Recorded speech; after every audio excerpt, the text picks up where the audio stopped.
વિદ્યાર્થી JS સિદ્ધાર્થનની નિર્દયતાથી હત્યા કરવામાં આવી છે, જેના અખિલ ભારતીય વિદ્યાર્થી પરિષદ સમગ્ર દેશમાં દેખાવો કરવામાં આવી રહ્યા છે। ત્યારે સુરતની વીર નર્મદ દક્ષિણ ગુજરાત યુનિવર્સિટી ખાતે પણ ABVP દ્વારા વિરોધ પ્રદર્શન કરવામાં આવ્યું હતું।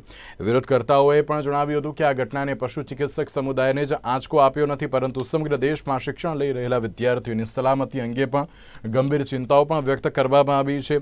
તેઓએ JS સિદ્ધાર્થનની જે હત્યાના આરોપી SFI અસામાજિક તત્વોને કડક સજા અને સિદ્ધાર્થનના પરિવારને ન્યાય આપવાની માંગ પણ કરી હતી।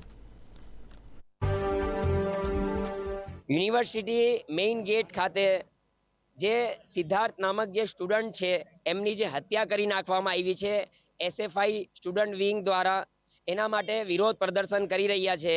અને સિદ્ધાર્થને જ્યાં સુધી ન્યાય નહીં મળે ત્યાર સુધી અખિલ ભારતીય વિદ્યાર્થી પરિષદ ભારતભરમાં આમ જ આંદોલન કરતું રહેશે અને એને ન્યાય અપાવવા માટે જે પણ કરવાનું હોય એ વિદ્યાર્થી પરિષદ કરશે। એ જે વિદ્યાર્થી છે એ વેટરનિટી કોલેજમાં ભણતા હતા અને એમના સાથે એટલું મેન્ટલ હરેસમેન્ટ થયું, એમના સાથે જે વિદ્યાર્થી જોડે જે પ્રેમ ભાવ સંમતિ રહેવી જોઈએ એના કરતા એના વિરુદ્ધ એ હિન્દુવાદી સ્ટુડન્ટ હતો, રાઇટ વિંગથી બિલોંગ કરતો હતો, એટલે એની સાથે છેડતી કરવાની, મેન્ટલ હરેસમેન્ટ કરવાનું, જેના લીધે આ એનો મર્ડર થયું।